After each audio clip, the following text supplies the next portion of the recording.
Hi, everyone. We are recording this session, and it will be posted afterward. But we are here to talk about the Food Justice Fund and our second year of grant making through SOFSA through the Food Justice Fund. So I'm going to go through some basic information first, and then we'll have a lot of time at the end for open-ended questions and answers as well. But thanks all for being here.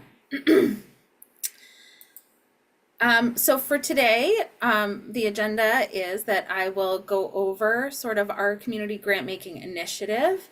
We'll talk through some of the details for 2025, including eligibility, the funding priorities, and how the tracks will work for this year. Then we're going to actually walk through the whole of the grant application. I'll share with you the key dates that are important to remember, and then we'll do open-ended Q&A.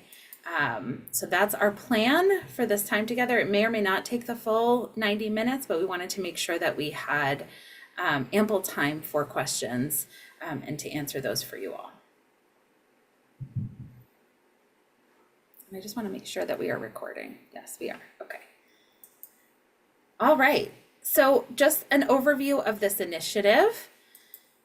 The goals of community grant making through the Food Justice Fund are to provide flexible funding to projects through an accessible and community-driven selection process, to drive public awareness around food justice issues locally in Syracuse-Onondaga County and Onondaga Nation, to learn about creative food justice solutions that you think will make a meaningful change in our community, to create a pipeline for great ideas to connect with funding resources beyond the Food Justice Fund, and to maintain SOFSA's commitment to redistributing a minimum of 15% of the revenue we bring in to support our partners across the network. So this is our annual timeline. The text is a little small, so I apologize, but as you might know, our Food Justice Fund leaders are a group of folks who've applied to be part of the decision making for our grant making each year. They convened for the first time in January to make some key decisions around the grant and how it will function this year. We met again a couple weeks ago to finalize the grant application, which went live last week. Here we are having our info session. Then in March, starting this week and continuing, there's one-on-one application support available from Renee, who will be on the call, but I think is having some technical difficulties. And applications are due mid-month, as you all should know. March 14th is the deadline. Then our leaders will independently review and rank all of the grant applications, and in early April, the group will meet to discuss their rankings. They'll determine which finalists will be advanced to community voting and which track 2 awardees will be selected. Then beginning in mid through late April, the community voting will take place for the finalists who've been selected to move forward to community voting, and we will conclude with a Gather and Grant community dinner where there'll be a final opportunity for folks to vote and where winners will be announced. In May, grant recipients receive their award payments and begin work on their projects, which are expected, the funds are expected to be spent down in a 12-month period. So from May 1st-ish of 2025, between then and April 30th, 2026. And then finally in October, the 2025 grantees will present as part of the Food Justice Gathering about their progress on their projects so far, and applications for the next round of the leaders who will then determine our 2026 priorities and structure will open for that group. So that's our timeline. As folks may know, we awarded a total of $22,000 in 2024. These were the 7 awardees whose grants ranged from $950 all the way to $5,000. For 2025, I don't know where these transition things came from, but it's very artsy. My slides are doing their own thing. So the Food Justice Fund leaders for 2025 made a couple of key decisions. around eligibility. So one is that the project must primarily serve residents of Syracuse-Onondaga County and or Onondaga Nation. So the project itself doesn't need to necessarily be based directly in our area, but the primary beneficiaries need to be residents of our area. The grantee must be a 501c3 nonprofit organization or have a fiscal sponsor with that designation. We can talk a little bit more about what that means shortly. And the folks who received grants in 2024 are not eligible for repeat funding in 2025.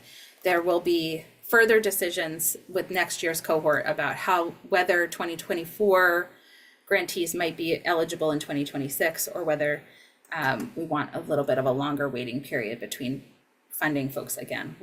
We'll see where the group falls on that.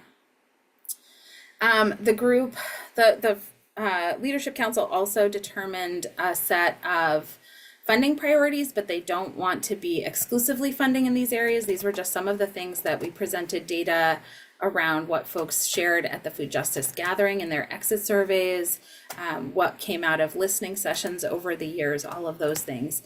And so from that, they came up with this list of 5 priorities: access to fresh, culturally relevant food, capacity building for grassroots organizations, programs serving youth and seniors, pop-up markets, community gardens and urban agriculture, or something else.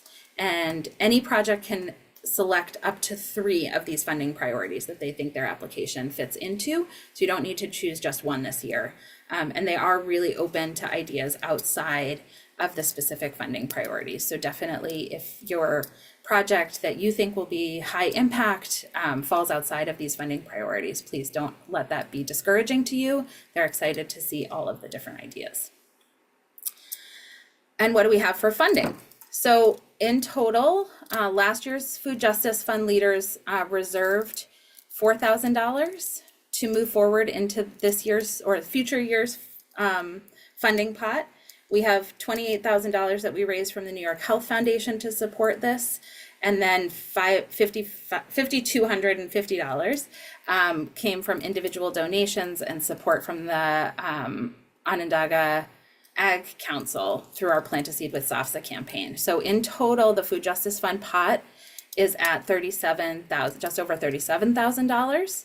The way that this year's group has decided to distribute that is as follows. So of the total $37,250 in the pot, $30,000 will be granted out this year, and $7,250 will be saved in the fund for future year. This will help us, seeding the fund for the future helps us to then fundraise, to say to other funders, hey, we already have $7,200 in the pot. Will you help us make it to, maybe it'll be 40 next year. We'll see how far we can get. But we want to distribute $30,000 this year. That will be distributed in 2 different tracks. So the first track is the one that you may be familiar with if you were, a voter or a finalist or participated in any way in last year's Food Justice Fund. That is the public voting track, and the community will vote to award those funds. We'll talk more about the ballot momentarily. Those grants will range from $1,000 to $5,000, and we will advance up to 15 finalists to the public vote. Then in track 2, this is going to be a trust-based process that happens more behind the scenes with the Food Justice Fund determining if and how they might want to award funds that don't more directly, that go through less of a public funding process.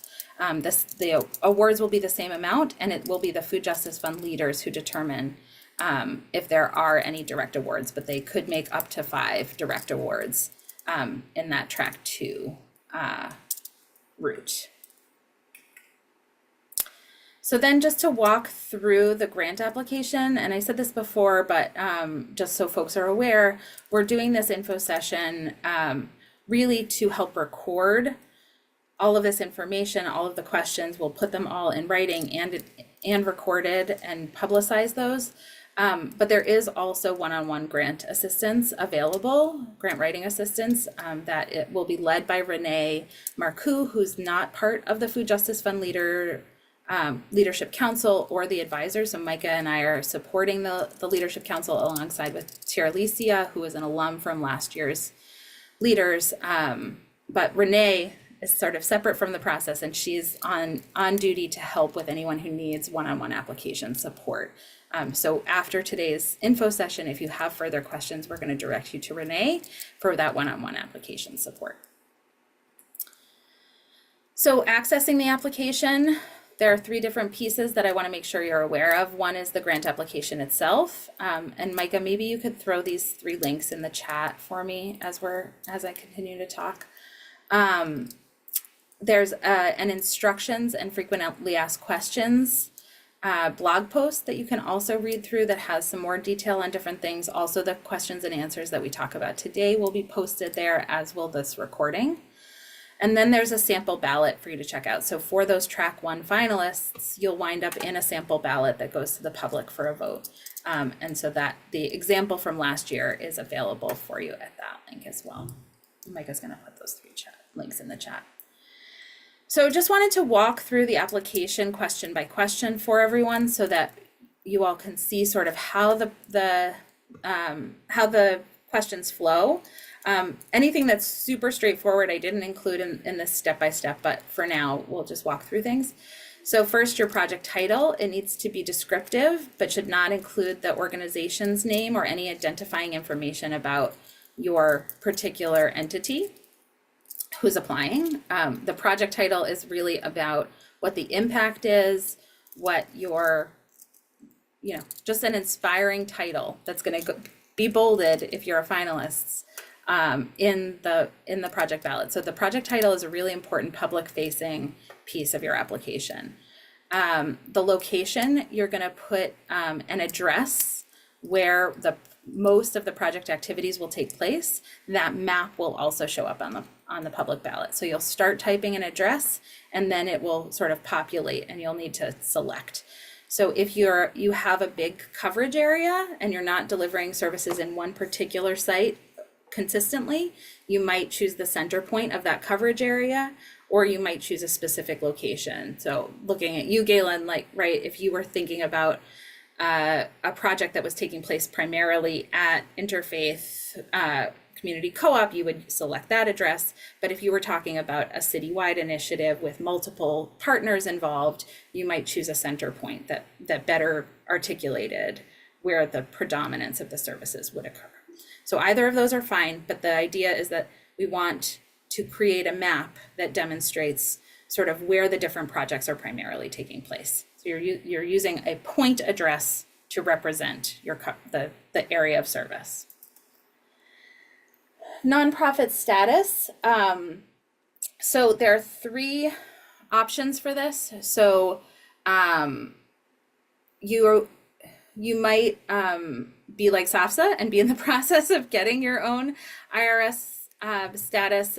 We can talk to you if you are actively in that pipeline and have submitted your Form 1023 to the IRS. We can talk about that because we may be able to do something on a provisional basis. If you've not yet submitted a 1023 to become your own 501c3, you either need to have you need to have a fiscal sponsor, or perhaps if you're doing putting together a proposal in collaboration, you could think about one of the partners who does have that status being the lead on the application, and then other partners being sort of sub awardees in some way. But you will need a 501c3 nonprofit organization in order to be able to apply. So if you do not have nonprofit status and need help to connect with a partner organization, Renee can also support you with that. You can apply if you have not yet identified a fiscal sponsor. We will not release funds until we have a 501c3 organization identified that will accept the funds on your behalf. Questions on that? The fiscal sponsorship stuff is a little technical. All right, we'll return to it if we need to later on. So then you're going to share your organization's annual budget. This is a question coming from the Food Justice Fund leaders themselves. They really want to have a sense of, is your organization a brand new grassroots initiative with very little budget? versus an established nonprofit organization that has, over $1 million budget. Where are you stacking up in terms of your organization size and its existing fiscal resources to help them prioritize their decision making? So if you are an established nonprofit organization, you want to share your total annual budget plan for 2025. If you're a grassroots initiative or a fiscally sponsored group in some way, try to give an estimate of the total amount you spent on your initiatives in 2024. So you're going to look backward if you're a smaller group and thinking about what you've spent in the prior year. And if you're established, you're going to say what your overall planned budget is for the year already. And if you're somewhere in between, we trust you. Try to approximate, but that the intent is that we're trying to get a sense of the scale of the work that you're doing and the scale of the fiscal resources at your disposal currently. The questions 10 and 11 are really checkoff questions. We want you to check all 5 of these boxes, but you are basically confirming that, again, you are eligible. You serve this group of, Syracuse-Onondaga County or Onondaga Nation residents. That will be the primary project area. And that you'll provide a valid tax ID number for a nonprofit organization to accept the award. And then the 3 reporting requirements. Again, we're trying to keep this as an accessible a funding stream as possible. So the reporting requirements are intended to be low and focus on storytelling, both oral storytelling and video or photography, as opposed to long form writing or data tracking or numbers or anything like that a more traditional funder might ask of you in reporting. What we're asking for is for you to tell us the story of the impact. So that's going to include, sitting on a panel at the Food Justice Gathering. Many of you may have seen that last year, to share about the project results in the first 6 months. Sharing back 3 to 5 photos or video of your project with the SOFSA network. And then we'll also be asking for an awardee survey to help us continue to refine the process as we continue to improve over time how our funding takes place and is most responsive to the community's needs. Oops. Question 12, I talked about this a little bit when we went through the funding priorities. You can select up to 3 of these. And if you click something else exciting, it will pop up with an other category that will ask you to sort of identify what's the other priority that's not included in our list that you think your project hits. So that will be very helpful to the group as they decide sort of how to move forward a diversity of projects that fit different areas. Question 13, this will also appear in the public ballot. I have a chart at the end that goes through what's in the public ballot versus what's only seen by the Leadership Council, and I think that'll be helpful to you all. But we really want a short paragraph, 5 to 8 sentences, probably shorter is better.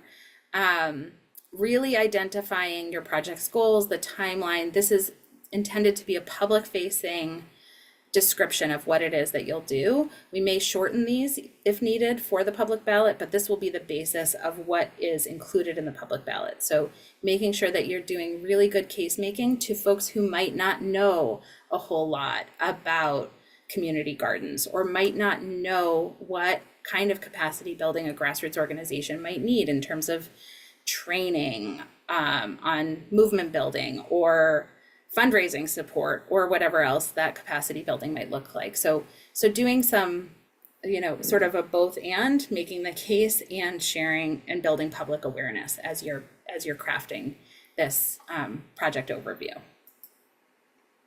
The funding amount requested, this is pretty basic, but definitely you're going to enter an amount less than $5,000. We'd like for all of the requests to be over $1,000. Just it makes it a little bit easier. We don't want to give out like 50 $500 grants. Our hope is to do around 10-ish grants, and so in that 1 to 5 range would be really helpful. We want to encourage you. So in for those of you who've applied for grants in the past in more traditional funding streams, you might be used to sort of making your budget stretch to the maximum that you could ask for from that funder, right? That's a very common strategy in fundraising for those of us who write grants more regularly. Because this is public facing and sort of weighted in a different way because of the way the public votes on it, we really want to encourage you to not ask for $5,000 flat.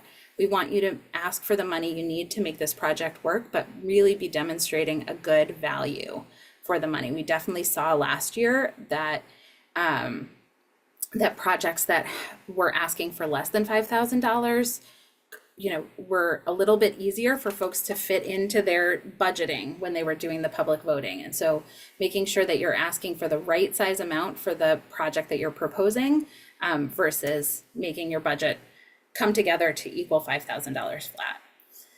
So question 16 will help you get there and help with that case making of bulleting out a list of what are the different costs that you are including in that total that you've entered into line 15.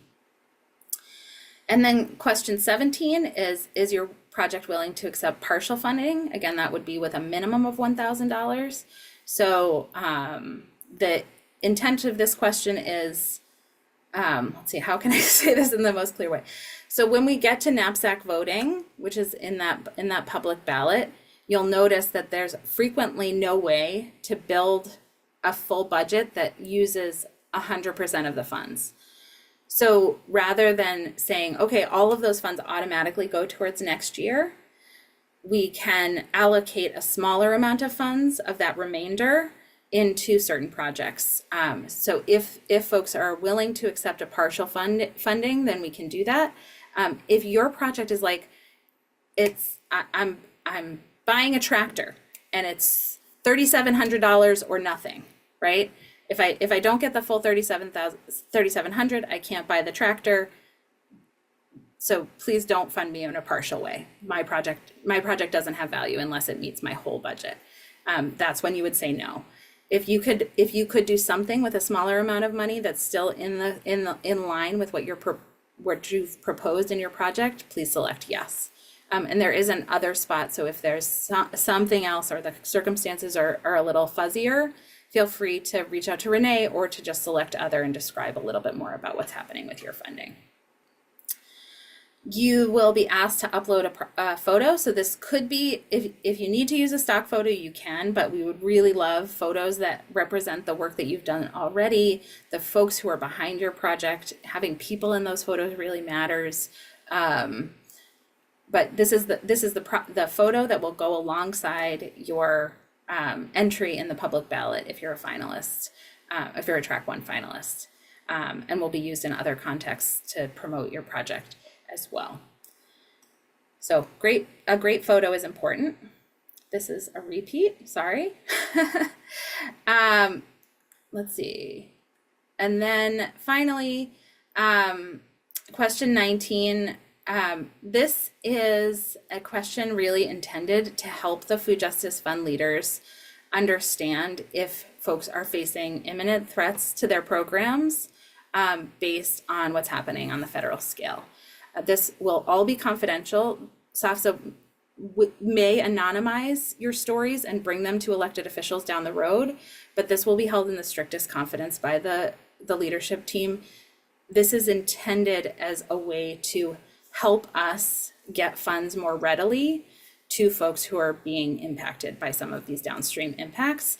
And so I think question 19 is likely to have the biggest impact on whether somebody moves into a track 2 award or if they're in a track 1 award. So you can anticipate that.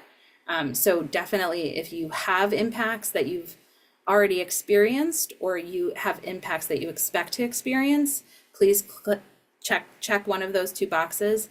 Further questions will appear that ask you to describe a little bit about what's going on so that we can have that information in the future. So that is sort of what the purpose is, but again, that is all confidential internal information that just helps with our decision making about track 1, track 2, and helps us prioritize in the current context. Question 20, we also want to know how experienced the person putting this grant application together is, right? We want to understand the writing that's in this application. Is this somebody who's a full-time professional grant writer? In which case we have some different expectations of the way that they might write this application compared to somebody who this is their very first time seeking funding. And so we want to make sure we're categorizing as we read through different applications things appropriately. So please, this is for the primary person who wrote the majority of what's included.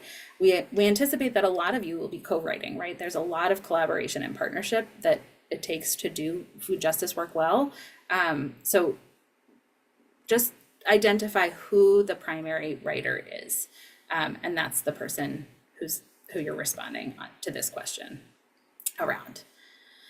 And then just this is the chart that I wanted to outline for you all of which parts of the application are public facing versus which ones are internally facing for the Food Justice Fund Leadership Council only, that will help inform their decisions, but won't be in the public facing document. So this year, the organization's name will not be included in what goes out to the public, only the project title. The project location will be included in the public ballot. The priority areas I believe we can tag those, that's the hope. A short version of your project overview will go in there, the funding amount requested, how the funds will be used, and the project photo. So those are the elements that will be in the public ballot. Everything in that left-hand column is confidential information that will only be read by the Food Justice Fund Leadership Council and the 3 advisors. With that, key dates, obviously today is our info session. We are committing to getting this recording and the materials all posted, the materials and Q&A that come out of this conversation posted by Friday. The priority deadline to request one-on-one application assistance. So if you would like one-on-one application assistance, please reach out to Renee by March 5th at the latest. And Micah, if you could put Renee's email in the chat, because I don't have it here. It's in the application, it's in the FAQ, it's in a number of different places, so you shouldn't have a hard time finding it. But just in case, we'll put it in the chat for everybody. Applications are due on Friday, March 14th at 5 p.m. We will not be accepting late applications. And then track 1 finalists and track 2 awardees will be notified on April 11th. And then we will have the Gather and Grant community dinner where everyone is invited, public, finalists, other applicants are all invited to join us for a celebratory dinner to cap off the process. And with that, I think that's all I have for slides. So I'm happy to open it up to you all for any questions you may have. We could walk through the ballot if that's helpful, anything else like that.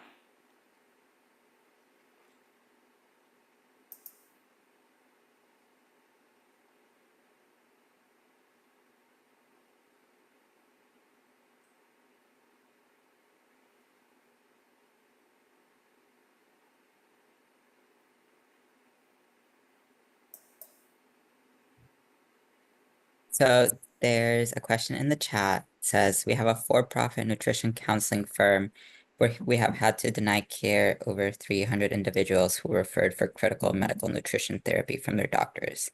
We have a nonprofit focusing on seniors and children. We are looking for a grant to help support those denied care. Most are in Syracuse. So sorry, go ahead. If the nonprofit is willing to fiscally sponsor the initiative, the nonprofit, like you could apply for a project with the nonprofit as the fiscal sponsor. Shannon, does that answer your question? So the question isn't a follow-up and says, sorry, it just came through. I'm pondering how to phrase public facing without giving away organization's name.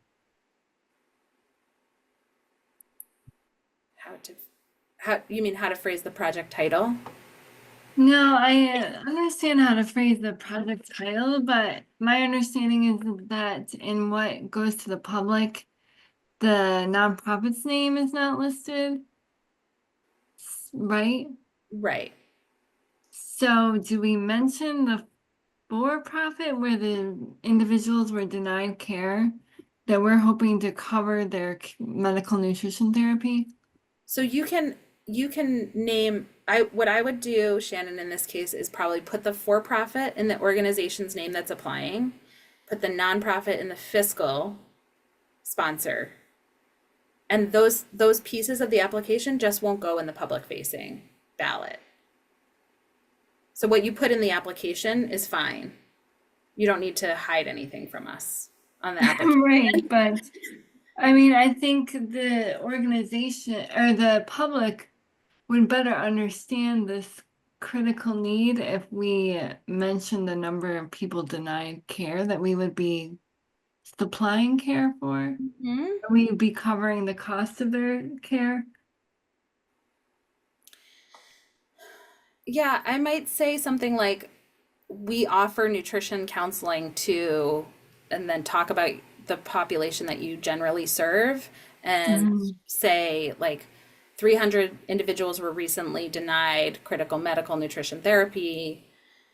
You know, Okay, like so using we language we language, okay. instead of like which I think is also potentially a good strategy in general, right? Like using we language as opposed to the Name. distanced language that we're so used to in our grant language, where there's no person behind this. So if you are able to frame it in that context, it both makes it warmer and oh, apparently my otter is done. Okay. Okay, that's very helpful. Micah, you might need to take really good notes on the latter part of this, but we can also put in the recording will also be fine. So, Shannon, did that answer your question? That did. That was very helpful. Thank you.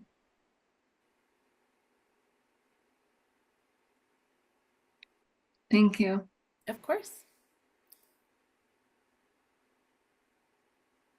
What other questions can we answer for y'all?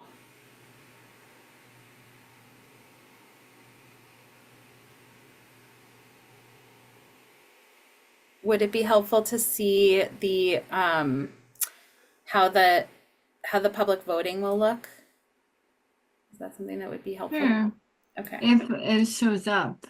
The other slides weren't showing up for me. I don't know why.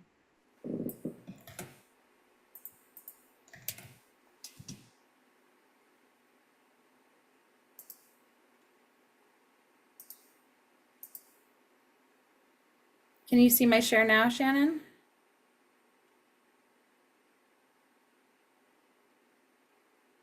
Oh, you're muted. I don't know if you're talking. I saw a portion of it, but not the whole thing. Hmm. Is anyone else having this problem or just me?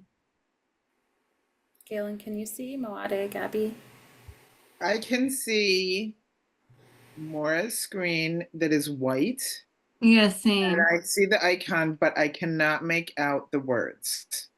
How about I now? also still see Maura. Yeah, Maura, Yeah. Okay. it might be helpful. There. You guys just had it. Okay, hang on. I know what I need to do. Here we go. How about that? Yes. I Better? don't see the Yes. whole thing. Shannon, you also have something that I've never seen, which is like an icon, like a grayed out icon. So I don't know what device you've joined from, but I've never seen what I'm seeing on your end either. Well, this will be recorded after, so if Galen can see it, I'm confident that the recording will pick up what I'm about to do. So I'm hopeful, Shannon, that we can give you the timestamp for the where we are now. Okay. So this is the 2024 ballot, so none of this homepage information is relevant, but just to show you how it will look, obviously this is a preview, I'm not really voting. Okay, I'm seeing it now. Okay, great, and I'm seeing you now, hello. So what will happen is this will say the amount that's left after the Track 2 awards. So that will be the total amount that's available. And as you select different projects as a public facing voter, you all will be eligible to vote if assuming you are Onondaga County residents over the age of 14. You'll be able to vote in this process regardless of whether you're an applicant or not. And then as you fill up your knapsack, it allows you to go over budget temporarily. But then you would have to go back. So here it's saying the name of the of some of the organizations. I Yes, thought, we're doing it differently this year. okay. Yeah. So But some are not. right, I mean, exactly. right. Yeah. So Mentioned only in hindsight. Yeah. There's Exactly. Pat. yeah, so that this would be an example of like culturally significant produce donations would be an example of a title that we'd be looking for this year.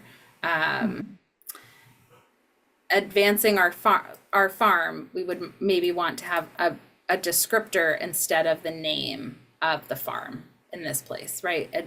Advancing our deaf-led farm might be a different way of saying this year. Right, right. So really trying to think about, and just to explain the logic of the Food Justice Fund leaders, they don't want folks prioritizing, for better or worse, any organization. They want folks really evaluating the merits of the proposed project as opposed to the organization or people behind it, was their thinking. And I think a descriptive project title is also a good exercise, right? To help clarify for the public what it is that you are seeking to do. Right. Right? Like this is a great title. Urban Harvest, Cultivating Equity Through Food Justice. Mm-hmm.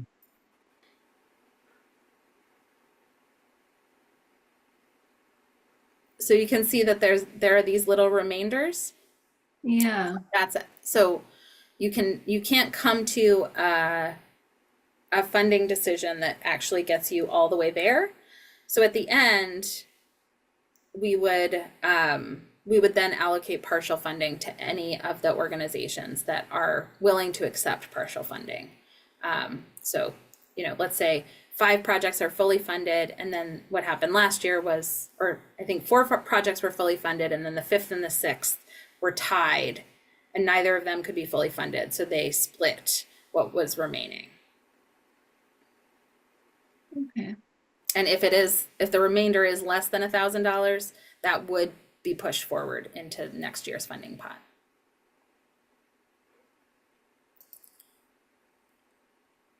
Other questions?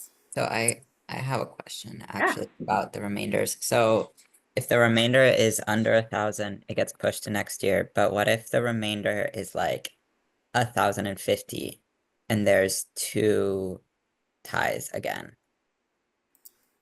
Or like there's a tie. Would it get split like 525? Or No, because we're not making grants below 1,000. So in that case, it would be pushed. So if there was a tie, there would have to be 2,000 remaining. Cool.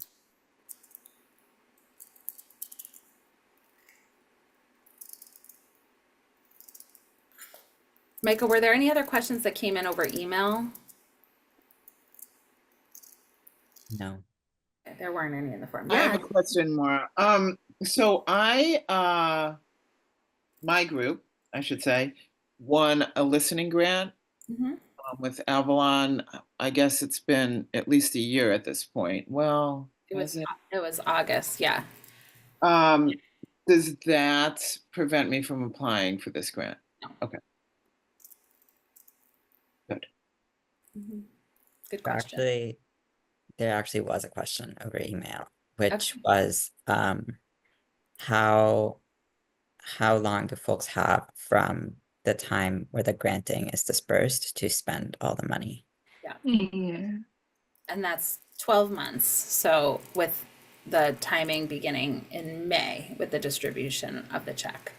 So I don't think we need to be super, super strict around that, but like that's the intention, is that these are things that are pretty nimble, that will be spent down quickly to support our community directly, and not, not sit around waiting for X, Y, or Z. But that's the hope, is that these are short-term things. And I did say this in the goals, but I think one of the other hopes that we have as we sort of collect these ideas through applications is that we're not just funding them ourselves, but also trying to connect folks to other sources of resources, whether those are, projects that aren't the best fit. Like that happened a couple of times last year, where it was like the leadership council didn't want to advance a particular project because they didn't feel like it was the best fit for our funding needs, but immediately had a referral to another funding source. And so I think that's another reason to apply, and a goal that we have in seeking applications, is to connect folks to different resources, because you all have wonderful ideas.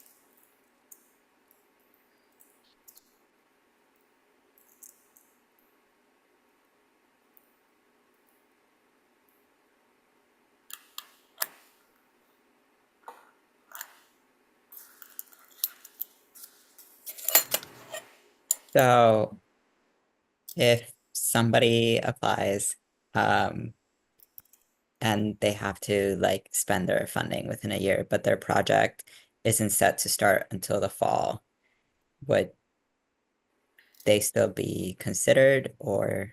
Yes, they'd be considered, but they would want to spend their funds by the end of April of 2026. Okay. Right, so you don't have to start spending at any particular time, but the goal is that you would complete your spend down by April of 2026. Does that answer your question, Micah, or their question? Yes. Great, thank you.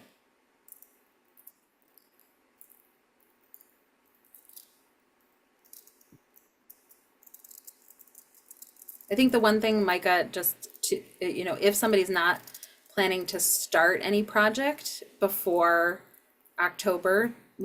before late October, I think we would want them to be thinking about how they would share their story of funding still at the food justice gathering if they were only in the very preliminary stages of starting to execute the project. And so they should be thinking about that early and often, if they are planning to not start until fall. No problem, Galen. Thanks for joining us. Thanks, guys. Have a good one. Bye. Bye. Shannon, we should talk. I might be able to. Awesome. Okay. Maura and Micah I'll type this in quick, my contact information. Thanks. So you're typing it in the chat. Awesome. I don't see it. And Gabby, I don't want to put you on the spot, but do you have specific questions or anything that made you join today's info session? Yeah, I'm working with an organization, a nonprofit, to create a kind of a teaching farm in the West Side. Mm-hmm. So that's what I'd be interested in applying for. A lot of the kind of like infrastructure. We do rainwater irrigation. At this point, I'm mostly just cooking on how I'm going to write this grant. Great. Excellent. That sounds like a cool idea. I'd be excited to read more about it. Thank you.